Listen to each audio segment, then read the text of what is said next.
Romans chapter 5 verse 3 in the New Living Translation says, "We can rejoice too when we run into problems and trials, for we know that they help us develop endurance."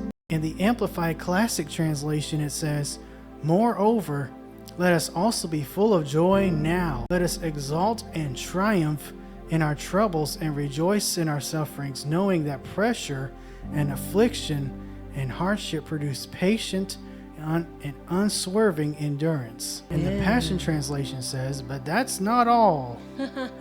Even in times of trouble, we have a joyful confidence," meaning with faith, confideo, with faith, knowing that our pressures will develop in us patient endurance.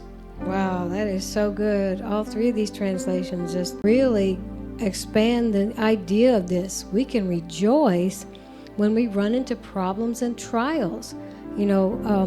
Usually the soul doesn't have that reaction to a trial. This has got to come from your spirit, because your spirit needs to be strong with the Word of God, and it needs to be strong in fellowship with the Lord. So feeding your spirit every day on the Word of God and taking that Word and making it the rule of your life, saying, this is how I order my life, this is how I live my life. So when a problem comes, God is not doing this. It's the enemy coming against me, because I'm walking with God. I'm walking according to the Word.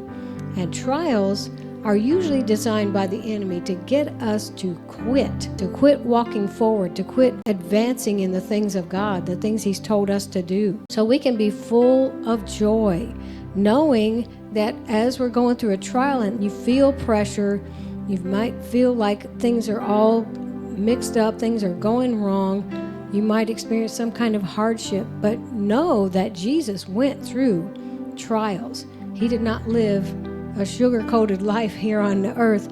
So, He said we could expect some of these things to come, but because they're not from God, they're from the enemy, and He works through people a lot of times. God will use these situations as you are trusting in Him. That's where the joy comes from, for your faith and your trust.